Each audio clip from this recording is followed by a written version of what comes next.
Si nosotros hacemos un pequeño recuento de lo que vimos el domingo anterior al pasado, ¿no es cierto?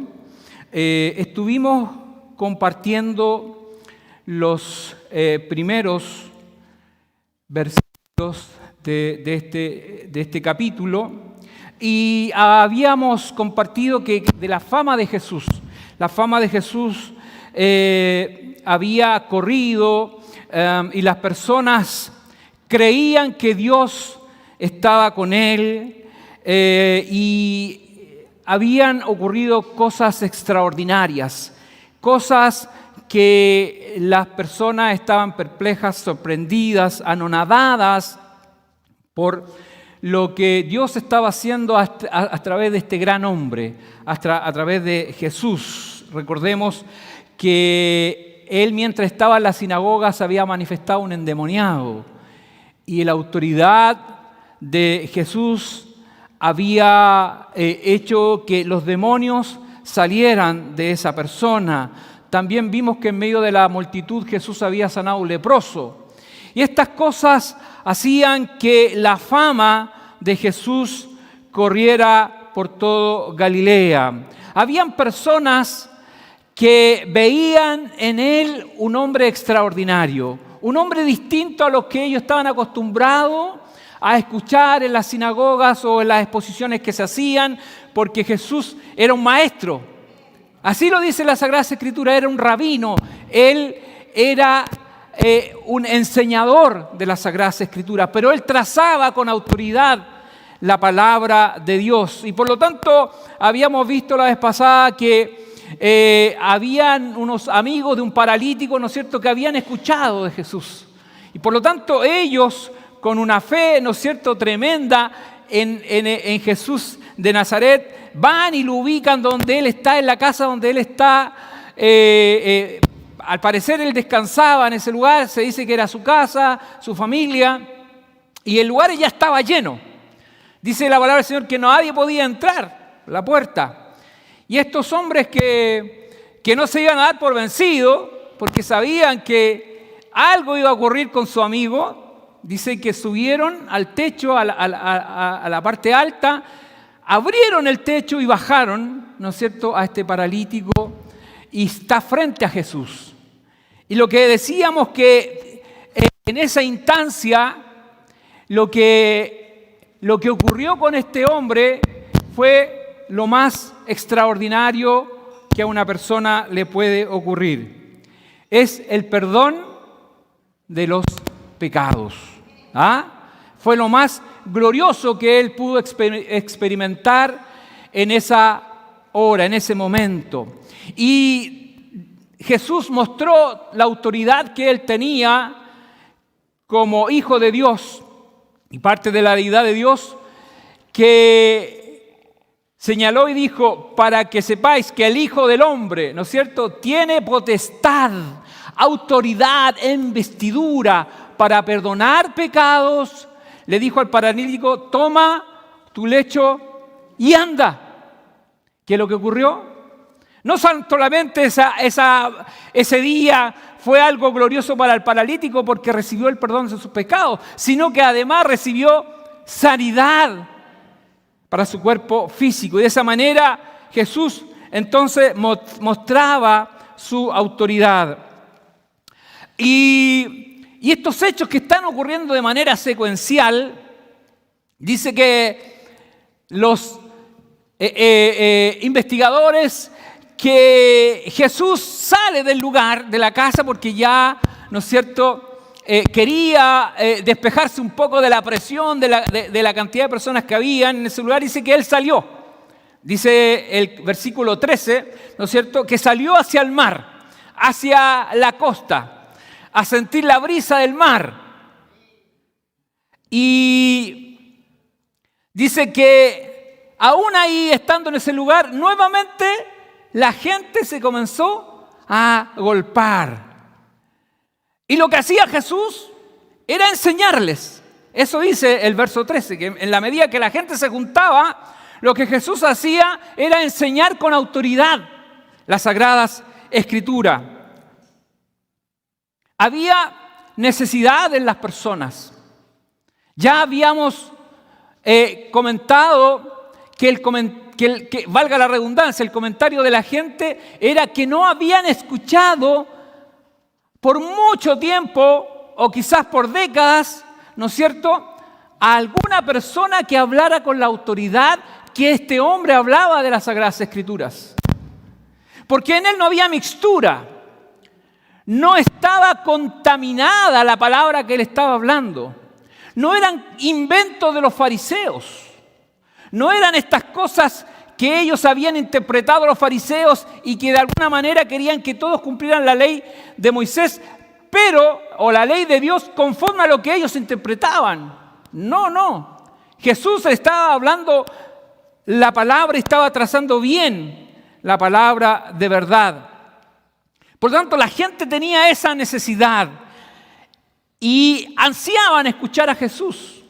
Y por lo tanto, cada vez que Jesús iba a un lugar, ahí llegaban las personas porque tenían ansiedad de escuchar la palabra de Dios.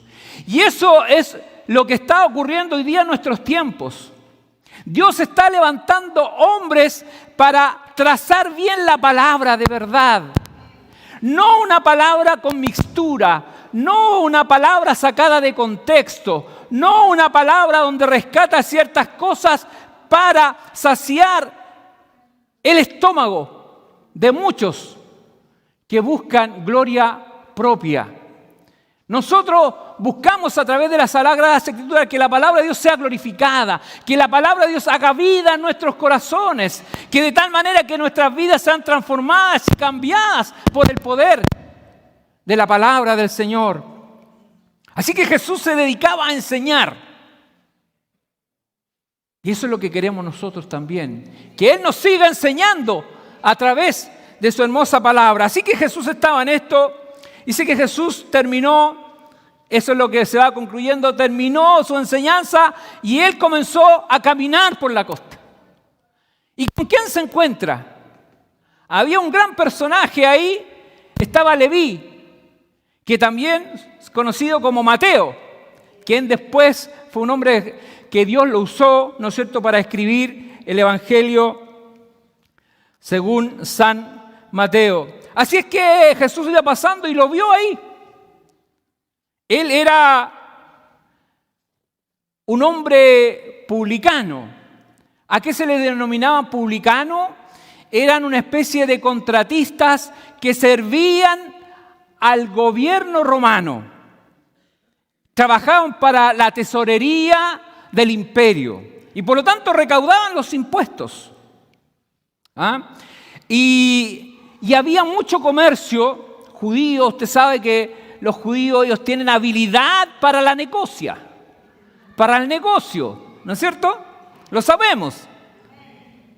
Entonces, había comercio internacional entre Siria y Egipto y se llevaba diferentes productos y se traían productos, por lo tanto, ellos estaban encargados, los publicanos, de recaudar impuestos, pero no eran tan rectos en eso como debían serlo. Entonces, extorsionaban de alguna manera, como tenían cierta autoridad y tenían una cierta investidura del gobierno del Imperio Romano, así es que ellos hacían y deshacían y a la gente les sacaban mucho dinero. Por lo tanto, y eran judíos, por lo tanto, dentro del pueblo judío eran odiados. Eran odiados porque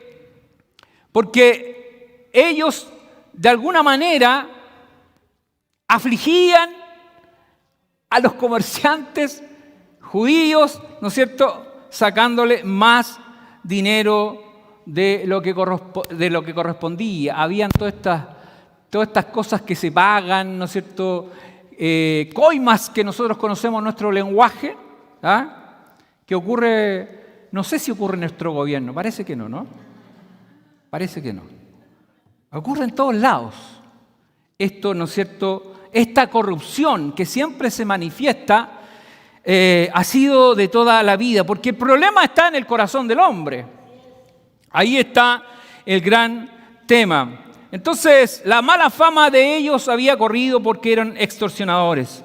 Así que los judíos los calificaban como traidores.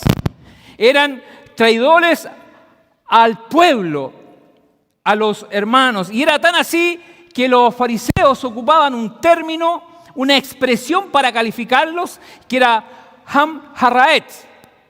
Esa expresión era, y se referían al pueblo de la tierra, era una expresión despectiva, al vulgo, al populacho, al que no conocía la ley, al que no se sujetaba a la ley. Así que los publicanos se les tenía por infieles, se les tenía que eran infieles a su propio pueblo y a la religión, y los calificaban así. Y Lucas en el capítulo 15, 1 y 2 dice, se acercaban a Jesús todos los publicanos y pecadores para oírles, y los fariseos y los escribas murmuraban, diciendo, este a los pecadores recibe, y con ellos come, con los del vulgo, con aquellos que son la escoria, con esos come. Y Jesús fijó los ojos en uno de estos. Curioso, ¿no? Jesús, que Él sabe todas las cosas, que Él vino a buscar ¿a quiénes? ¿A los justos? A pecadores, ¿no es cierto? Jesús entonces fijó los ojos en este odiado publicano. ¿Para qué? Para hacerlo su discípulo. Era el séptimo de las personas que Jesús había llamado a sumarse a este gran discipulado que tenían que recibir. Y la decisión que toma en el acto Mateo es tremenda. Porque Jesús, cuando llama, hace oír ese llamado en el corazón del ser humano. Él traspasa todo, y su mensaje es profundo, su llamado es tan tremendo, que así lo expone el libro de Marcos. Y la expresión de Jesús cuando lo vio, le dijo, ven y sígueme.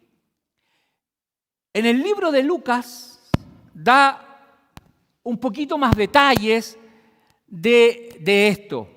En San Lucas 5, 27, versos 27 y 28 dice, después de estas cosas salió y vio a un publicano llamado Leví, sentado al banco de los tributos públicos, y le dijo, sígueme. Y dejándolo todo, se levantó y le siguió.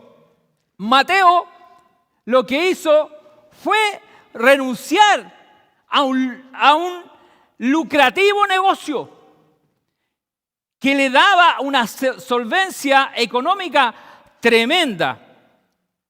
Pero él renunció a esto porque justamente él actuaba de una manera que a Dios le desagradaba.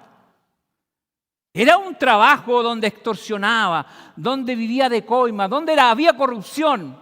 Dice la palabra del Señor que él dejó todo, creyendo que Dios lo sustentaría en esta nueva vida, en esta nueva forma de vivir que era con Jesús.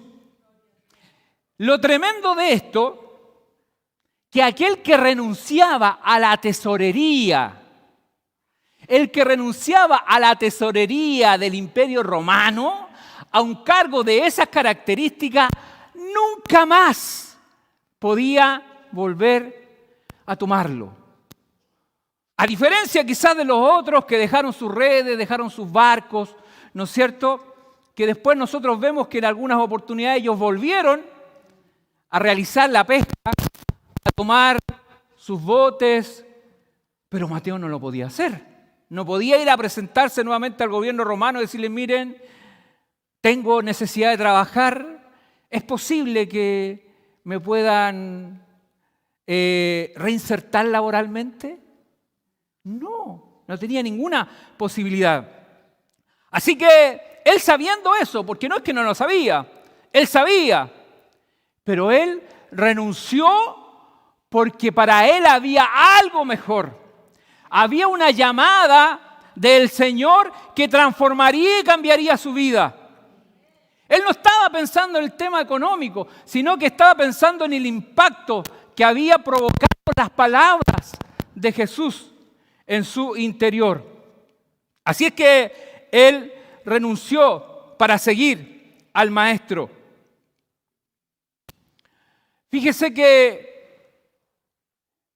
no solamente él renunció a su trabajo, a su oficio, sino que además él renunciaba a todos los ídolos, a todo este paganismo, toda esta mixtura que él tenía en su cabeza, a pesar que él había sido enseñado como todo judío. Pero había mixturas, habían mezclas, habían dioses, habían cosas que él amaba más que a Dios.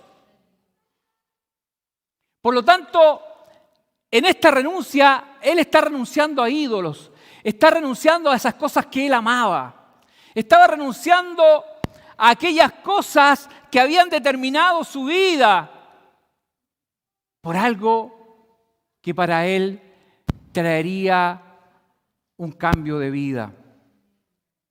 Dice la palabra del Señor, Jesús resumió los mandamientos en 2. Amarás al Señor con Dios, con toda tu mente, con todo tu ser, con toda tu alma y a tu prójimo como a ti mismo. El gran problema que tenía Mateo es que a Dios lo tenía en segundo o tercer lugar.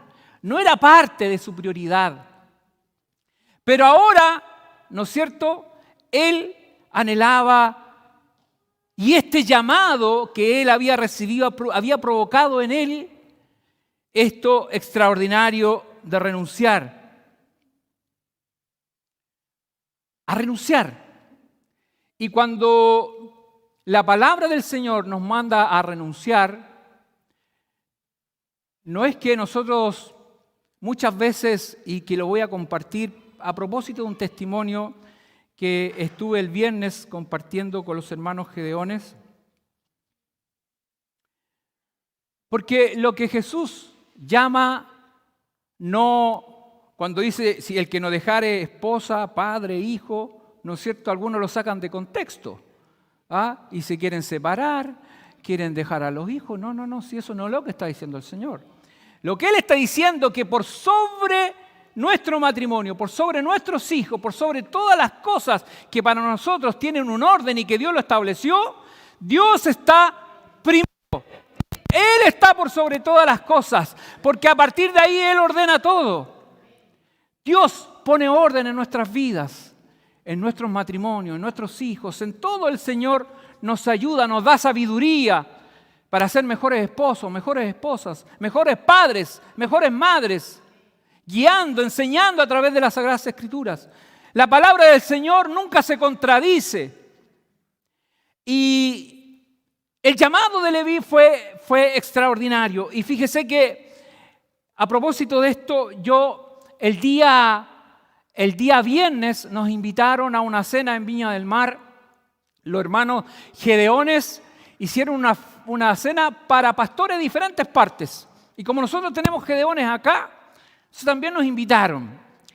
Y eran extraordinarios los testimonios que se contaban de personas que por recibir el Nuevo Testamento, cómo Dios había hecho cosas extraordinarias con su vida. Un pastor gringo contaba que esto había ocurrido otras veces. Yo lo había escuchado en otros testimonios, pero que ahora en la guerra de Ucrania, dice que ellos tenían una cantidad de hermanos gedeones repartiendo en Ucrania Nuevos Testamentos.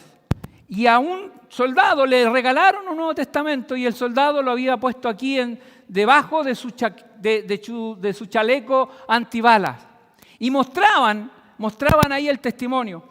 dice que estaba en medio de la guerra y un comando de asalto lo sorprendió y a él le llegó una bala. Y la bala iba directo al corazón. Y mostraban la bala y la bala había atravesado el chaleco antibalas. Pero la bala se había detenido como en las últimas hojas de su Nuevo Testamento. Contaba el pastor que él no le había dado importancia a ese librito.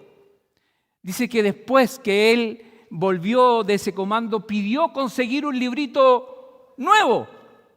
Dice que comenzó a leer ese libro y dice que se convirtió a Cristo. Entregó su vida al Señor. Y así muchos testimonios, pero les quiero contar un testimonio que es a propósito de esto, de un llamado de un pastor muy conocido nuestro. Le dieron la oportunidad al pastor Rolando Carmona. Él es de Copiapó, de la segunda iglesia de Copiapó, y estaba. Así que nos encontramos ahí, nos saludamos, nos abrazamos, y le dieron la oportunidad a él para contar su testimonio en 10 minutos. Tenía 10 minutos para contarlo. Y a propósito del llamado de Leví, por eso que lo traigo a colación, dice que él tenía 15 años. 15 años cuando él tenía el anhelo en su corazón de ser enfermero naval. Era su deseo, estaba en el liceo y estaba investigando, se había hecho todos los exámenes y en el último examen el médico le dijo, ¿sabes qué? No puedes sumarte a ser parte de un enfermero naval porque tienes soplo en el corazón. Y esto te va a traer problemas porque cuando estamos en guerra tenéis que cargar hombres heridos y tú no vas a poder hacerlo. Dice que él se entristeció y tuvo un sueño. Él contaba su historia. Esto es su testimonio, es lo que él vivió. Dice que en esa noche él iba camino a los barcos navales como los buques de guerra en Año Nuevo se llenan de luces y están bien pintados, brillan. Entonces dice que él llega al muelle en su sueño y ve el barco de gala. Estaban hombres y mujeres, dice mujeres con vestidos con lentejuelas de gala, hombres con su smoking, con humita, y él está abajo y él dice que quiere subir, pero había algo que lo retenía. Y él se esforzaba por querer subir a ese barco y dice que algo lo tenía tomado. Y era tanto su anhelo de querer subir, dice que él intenta mover el brazo para romper incluso su ropa y poder llegar. Y dice que cuando él se da vuelta, dice que ve a un personaje distinto. Dice que estaba vestido de blanco y lo tenía tomado del brazo, una mano. Y él dice que el personaje le habla y le dice, hijo mío, ese camino que tú quieres tomar no te conviene. Es este otro el camino que tú quieres tomar. Debes tomar, perdón. Y dice que él despertó. Y va y le cuenta a la mamá, que eran muy católicos, ellos eran muy católicos. Entonces le cuenta a la mamá en la mañana, él no conocía del mundo evangélico nada. Es su experiencia.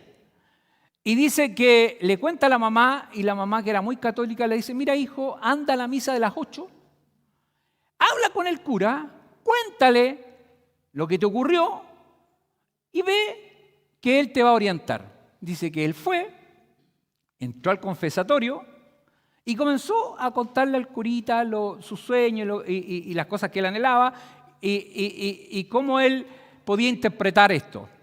Y el curita le dijo, mira, reza 3 Ave María, 5 Ave María, 5 Padre Nuestro y serás absuelto. Dice que él se fue y quedó más confundido que antes. ¿Absuelto de qué?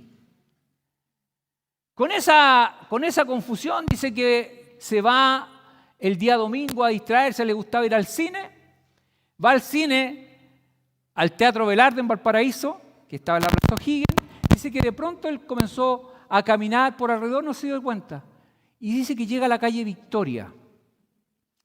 Ahí estaba la iglesia donde asistían mis padres, en aquellos años, Valparaíso, año 1962, por ahí, 60. Yo no había nacido todavía. No, sí, estaba recién nacido. Y dice que él llega a esa calle y había ahí siempre dice que se juntaban los choferes de los trolebús que estaban ahí, que en Valparaíso todavía existen, los troles, esos que andan con suspensores, se conectan a la corriente, bueno. Y vio mucha gente. Entonces él pensó que en el local que estaba ahí estaban ellos deliberando por decisiones del sindicato. Y dice que cuando entra y mira, y al fondo había un cuadro, dice, y decía: esta es casa de oración y puerta del cielo. Le sorprendió eso a él. Y había un caballero en la puerta, dice. Dice que lo saludó muy amablemente y lo invitó a entrar. Y él, para no ser descortés, dijo: pasé, pues, dijo. Pasé para no ser descortés con el caballero, quien sería después su pastor, Carlos San Martín. Y dice que mientras está adentro, la palabra del Señor lo toca profundamente, y él queda impactado con la palabra de Dios que escuchó. Así que se fue a su hogar feliz, contento. Tenía 15 años. Y dice que comenzó a asistir a la iglesia. Y él sentaba con el primer amor, veía a todos los hermanos, decía, todos eran como santos, decía. Más santos que lo que a él le habían enseñado. Dice que, y aquí viene el tema, dice que una de las noches él está regresando a su casa, él iba al liceo, tenía 15 años y se iba en la noche al culto. Dice que llega a su casa y sus padres eran devotos de varios santos. Su papá bailaba y le hacía estos cultos que hacen como de la tirana, estas cosas. Adoraban a todas estas cosas, imágenes y cosas. Dice que el papá lo está esperando una noche. Y le abre la puerta y le dice: hijo, siéntate. He sabido que tú estás asistiendo a la iglesia donde se juntan los evangélicos. Quiero saber si eso es verdad o no. Sí, le dijo. Estoy yendo, es tan bonito, le dijo. Me siento tan bien. Y siento algo tan extraordinario en mi vida que me encanta ir porque alaban a Dios y todo eso. Entonces el papá le dice: hoy tendrás que tomar una decisión. ¿Tus hermanos evangélicos o tu familia? Nosotros somos católicos, nosotros adoramos a San Pancracio y no sé qué más, y por lo tanto tú tienes que elegir. Él le dijo: pero si mis hermanos también son santos, le dijo, en su poco conocimiento. Entonces su papá le dijo: bueno, si tú crees que ellos también, entonces ándate con ellos, pero no entras nunca más a esta casa. Decide. Me voy con mis hermanos, dijo. Y lo echó en la noche. Dice que salió de su casa sin rumbo, no sabía qué hacer, contaba que ya era el mes de mayo, llevaba 3 días caminando, durmiendo en plaza, y dice que le regalaron un Nuevo Testamento, los Gedeones. Dice que estaba tan confundido esa noche, una noche de mayo, dice: ¿habré tomado una buena decisión? ¿Será que este es el camino? ¿Será que por aquí tengo que ir? Dice que estaba con todas esas confusiones en su cabeza. Dice que era mayo, ya sentía frío, no tenía un hogar donde estar. ¿Valía la pena o no valía la pena? Dice que estaba en eso y abre su Nuevo Testamento. Busquen su Biblia, San Lucas 18, 29 y 30. Dice que estaba en medio de esa situación. Él tuvo que tomar una decisión por Cristo. Y leyó las siguientes palabras. Y él les dijo: de cierto os digo, que no hay nadie que haya dejado casa, o padres, o hermanos, o mujer, o hijos, por el reino de Dios, que no haya de recibir mucho más en este tiempo y en el siglo venidero la vida eterna. Dice que ese verso le caló profundo, profundo. Y en realidad ahí él entendió que Jesús lo había llamado para ser parte de este reino. Y así como llamó a Leví, llamó al pastor Rolando Carmona, lo llamó a usted también. Porque Él es el que lo llamó. Él es el que tocó su vida. Así es que cuando Jesús llama, Él hace un llamado interior. Nosotros hemos compartido que hay un llamado exterior y un llamado interior, ¿no es cierto? El llamado exterior es lo que usted escucha siempre, hay personas en la calle predicando, en la radio, siempre. Pero el llamado interior de Jesús es aquel que solamente usted lo puede oír. Solamente es Él el que toca su corazón y Él transforma su vida. Y esto es lo que había ocurrido con Mateo o con Leví. Había renunciado a cosas, a idolatría, a todas esas cosas que lo apartaban de Dios. Y había seguido a Jesús. Y era tanto la alegría de Leví que dice el verso siguiente, dice que Leví preparó una cena. Preparó una cena porque no tan solamente él quería quedarse con Jesús solamente para él, sino que él quería que sus amigos, los publicanos, los pecadores, todo el estrato social donde él se relacionaba. Si bien es cierto, para los fariseos eran pecadores porque sí es cierto, tenían razón en eso, digamos. Pero Jesús justamente quería alcanzar a pecadores con su palabra. Dice que Leví o Mateo dice que preparó una cena. Invitó a todos sus amigos, a todos los publicanos. Y había muchos que habían escuchado el testimonio de Leví y por lo tanto esa noche estaban ahí. Y Jesús accede a ir a la casa de Leví con sus discípulos, los 6 que ya estaban con él, que después se convertirían en los apóstoles. Y así el verso 15 así lo relata. Estaban ellos compartiendo una cena.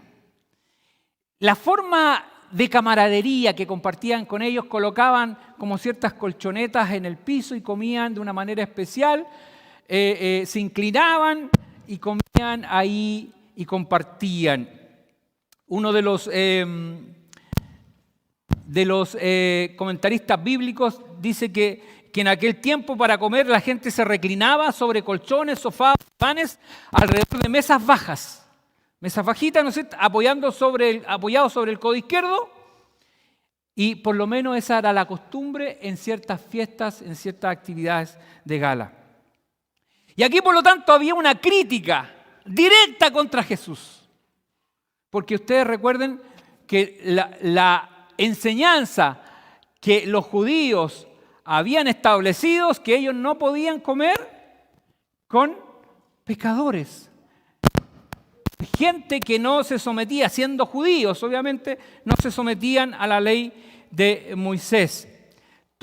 Ellos habían incorporado una serie de cosas a la ley de Dios y por lo tanto exigían ciertos ritos para comer, para el día de reposo y una serie de cosas, ritos que exigían. No es que exigían que las personas se lavaran las manos por un tema higiénico, que está bien, pero era un rito religioso que ellos habían establecido y que debían guardarse ciertas cosas. Y estas mixturas que el hombre siempre quiere interponer a las Sagradas Escrituras.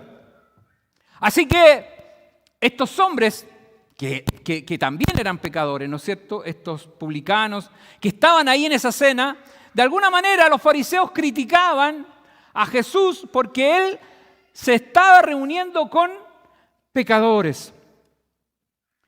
Y lo que Jesús en realidad, lo que él anhelaba, ¿qué es lo que era?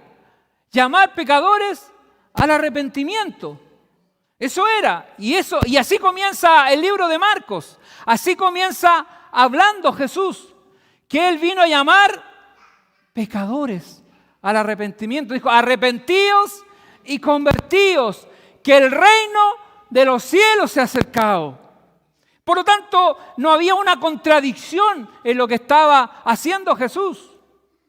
Jesús no era que él se iba a rebajar a hacer las mismas prácticas que estas personas hacían.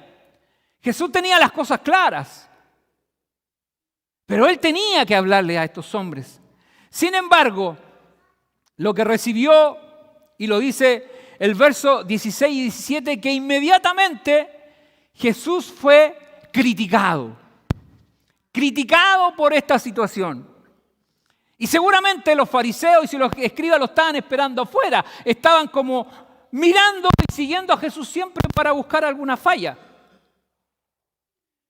Y mientras salían del lugar, había terminado la cena, Jesús había hablado con ellos, habían sido responsables del Evangelio, de las buenas nuevas de salvación y vida eterna, y dice que les hace una pregunta, los fariseos le hacen una pregunta, no a Jesús, sino que a los hombres que estaban con él, a estos seguidores, a estos discípulos. Y ahí usted lo puede leer en los versos 16 y 17. Buscaban desacreditar el trabajo de Jesús. Ellos, de alguna manera, no eran capaces a lo mejor de encarar a Jesús, pero sí lo hacían a través de estos discípulos. Y la pregunta que le hicieron, ¿qué es esto? ¿Qué es esto? Que Él come con los publicanos y pecadores. ¿Qué está haciendo Jesús? Él si tiene que comer con alguien, es con nosotros. Nosotros sí somos justos. Nosotros no tenemos pecado. ¿Qué dice el apóstol Pablo en Romanos? Romanos 3. No hay justo ni aún uno. Todos pecamos. Todos estamos destituidos de la gloria de Dios. Por lo tanto, estos hombres estaban atribuyendo una santidad, una justicia que no tenían. No la tenían. Y estaban cuestionando a Jesús. Pero Jesús, que era un profeta, Jesús que era un sabio, Jesús, el Hijo de Dios, les da una respuesta tan asertiva, tan precisa, y les dice, los sanos no tienen necesidad de médico. Los sanos no lo tienen, sino los enfermos. Jesús de una manera irónica les plantea y los lleva a una reflexión profunda acerca de que el verdadero enfermo es el que necesita al médico. De paso, quiero también enseñar a la iglesia, porque muchas veces la iglesia como que existe una contradicción entre asistir ir a médico y lo que Jesús puede hacer. Muchas veces nosotros hemos escuchado esto, pero Jesús lo está diciendo aquí, lo está aclarando. Dice que el enfermo tiene necesidad de médico. Eso es la regla general. Eso no quita que Dios muestre su gloria. Eso no quita que nosotros oremos por los enfermos. Eso no quita que Dios muestre su gloria, sobre todo con enfermedades donde la medicina no puede llegar. Pero lo que está diciendo Jesús, que los médicos justamente están ¿para qué? Para ayudar a los enfermos. Por eso que muchos de nosotros recurrimos a la medicina, ¿o no? Sí, pues. Recurrimos a la medicina porque ese es un recurso que todas las personas tenemos cuando estamos enfermos. Y muchos de nosotros hemos tenido que hacerlo. ¿Sí o no? Lo hemos tenido que hacer. Eso no le quita la autoridad a Dios cuando Él quiere mostrar su gloria. Porque Dios muestra su gloria con quien quiere y cuando quiere y como quiere. Es algo privativo de Dios. Dios no tiene la obligación de sanarlos. No. Si experimentamos una sanidad es solamente por misericordia. Es porque Dios quiere mostrar su gloria, quiere mostrar su poder para testimonio de aquel incrédulo, de aquel que no quiere escuchar la voz de Dios. Amén. Todo enfermo tiene necesidad de médico.